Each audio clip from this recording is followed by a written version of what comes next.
Postcolonialism, Literary Theory and Practice, presented by Hanan Mubaffar. This is part of a series of lectures on schools of literary theory and their application to literature.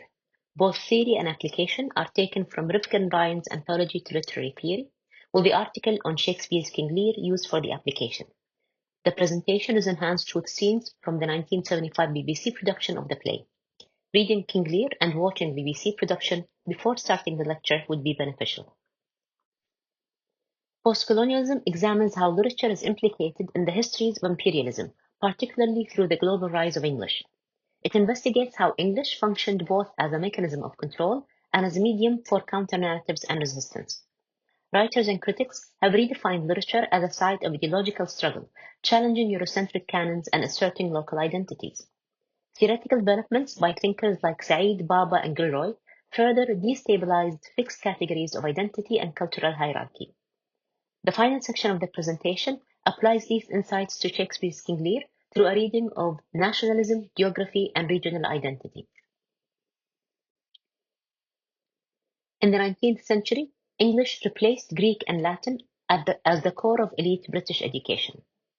Through empire, English became a global cultural force tied to domination and control.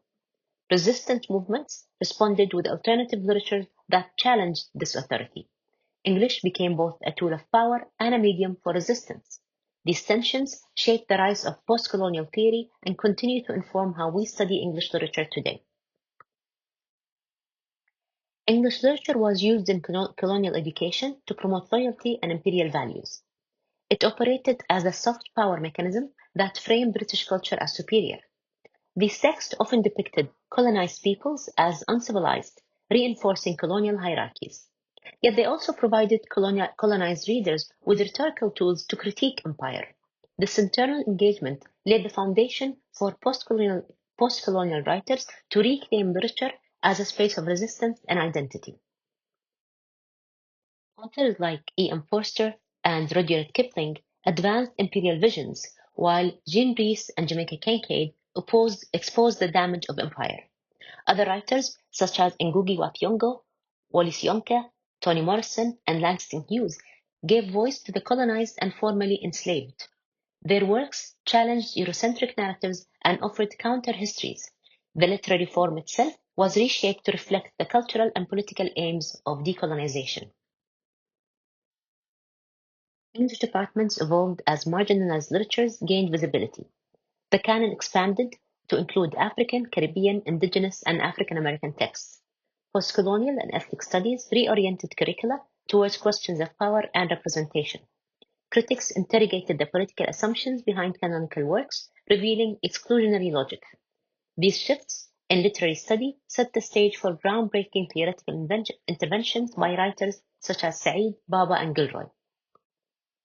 Edward Said's Orientalism revealed how literature functions as a vehicle for constructing imperial knowledge systems. Homi Bhabha introduced influential concepts such as hybridity and mimicry to describe the ambivalence and complexity of colonial identity. Paul Gilroy's The Black Atlantic shifted attention to diasporic identity and transnational cultural flows. These theorists exposed the instability of seemingly fixed categories like nation, culture, and race.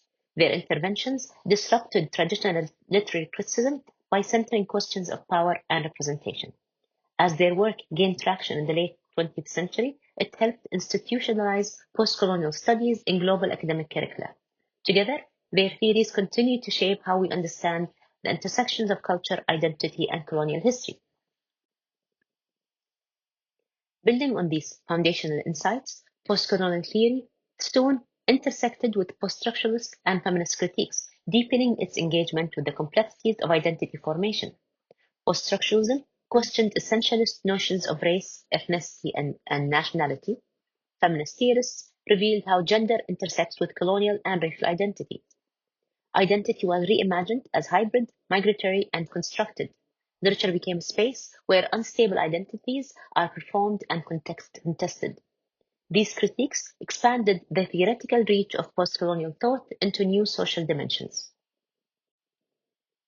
Furthermore, Du Bois' Tunis describes the fractured identity of Black Americans under white dominance. Frantz Fanon explored the psychic toll of internalizing colonial values. Later theorists moved beyond binaries to highlight plural affiliations and fluid subjectivities. Cultural hybridity replaced singular notions of ethnic belonging. Identity came to be seen as a shifting negotiation rather than a fixed origin.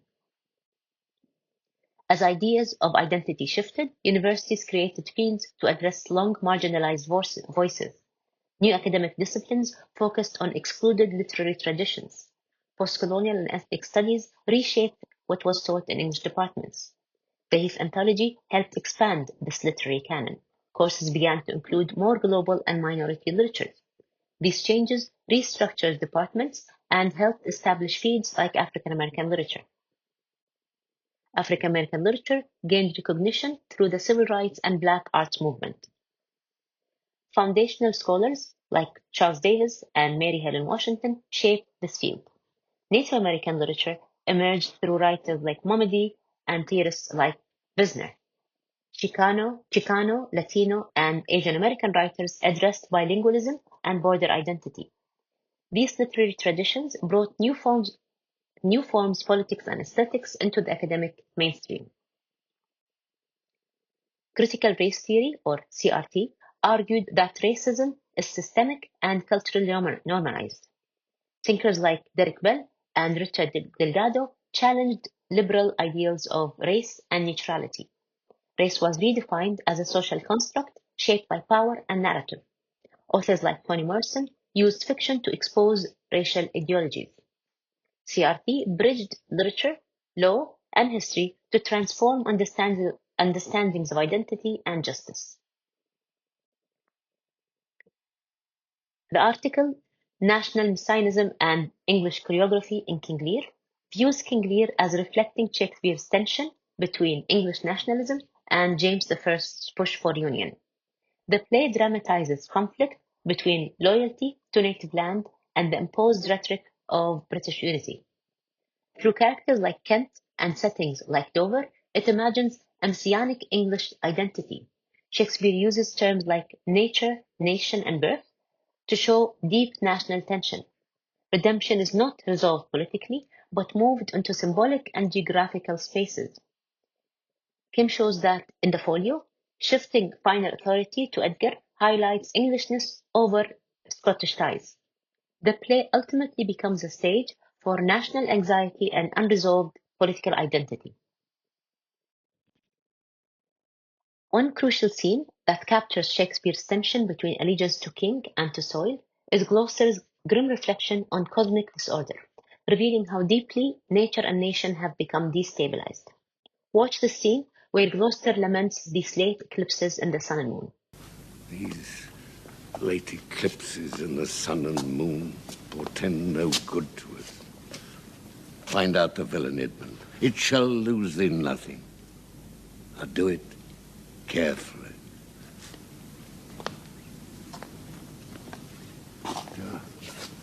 The noble and true-hearted Kent banished. His offense? Honesty. Oh, 'tis strange. In the scene, Shakespeare connects political fragmentation to celestial disorder, suggesting that the nation itself has fallen out of natural alignment. The political rupture following James's ascension surfaces in such imagery, where Gloucester's fear of unnatural events reflects the broader anxiety about the loss of English territorial identity. Gloucester equates the late eclipses to a state of no goodness, which he later links to the strangeness of Kent's banishment. The confusion between personal loyalty to the king connects to a more instinctive loyalty to the native land, embodying the chasm between monarchy and nationhood. Thus, even the heavens in King Lear bear witness to the unnatural fracture of the body politic. A second moment that deepens the essay's argument about national Zionism and English regional loyalty is Kent's steadfast devotion to Lear even after being banished. Early in the play, when Lear irrationally exiles Kent, Kent nevertheless vows to serve his king in disguise. Watch the scene. If but as well I other accents borrow that can my speech diffuse, my good intent may carry through itself to that full purpose for which I raised my likeness. now banished Kent, if thou canst serve where thou dost stand condemned, so it may come thy master whom thou lovest shall find thee full of labours. He vows to be full of labours for Lear, even if it means he needs to change his diffuse or change his speech and raise or alter his looks. Kent's immediate commitment to follow Lear secretly, despite public disgrace, reflects how he has identified here as a chronological allegiance to Englishness. In the article, Kent is portrayed not merely as a loyal subject, but as a geographical embodiment of pure, unconquered English soil, a figure symbolizing regional and national endurance against foreign, Scottish, and French alterity. By focusing the play's emotional gravity around Kent's silent yet unwavering service, Shakespeare illustrates how English identity, coded into personal loyalty and regional memory, resists the sweeping political changes demanded by James' rhetoric of union. Together, these scenes illustrate how Shakespeare stages a fractured national identity rooted in place, memory, and resistance amid the shifting political landscape of early modern Britain. To conclude, this presentation traced the historical, institutional, and theoretical development of postcolonial literary studies. We began by examining how English literature rose to global prominence through empire, often tied to violent systems of control and exclusion. English became both an imperial tool and a source of resistance, giving rise to postcolonial literatures that reclaimed voice and identity. These literatures reshaped university curricula and expanded the canon. Theoretical interventions by Said, Bhabha, and Gilroy challenged fixed ideas of culture and race, emphasizing hybridity and power. Feminist and post-structuralist critiques reframed identity as fluid and intersectional. Kim's reading of King Lear showed how Shakespeare dramatizes tensions between national belonging and imperial order. Postcolonial theory remains essential for understanding how literature engages with structures of power, identity, and history. Thank you for your attention.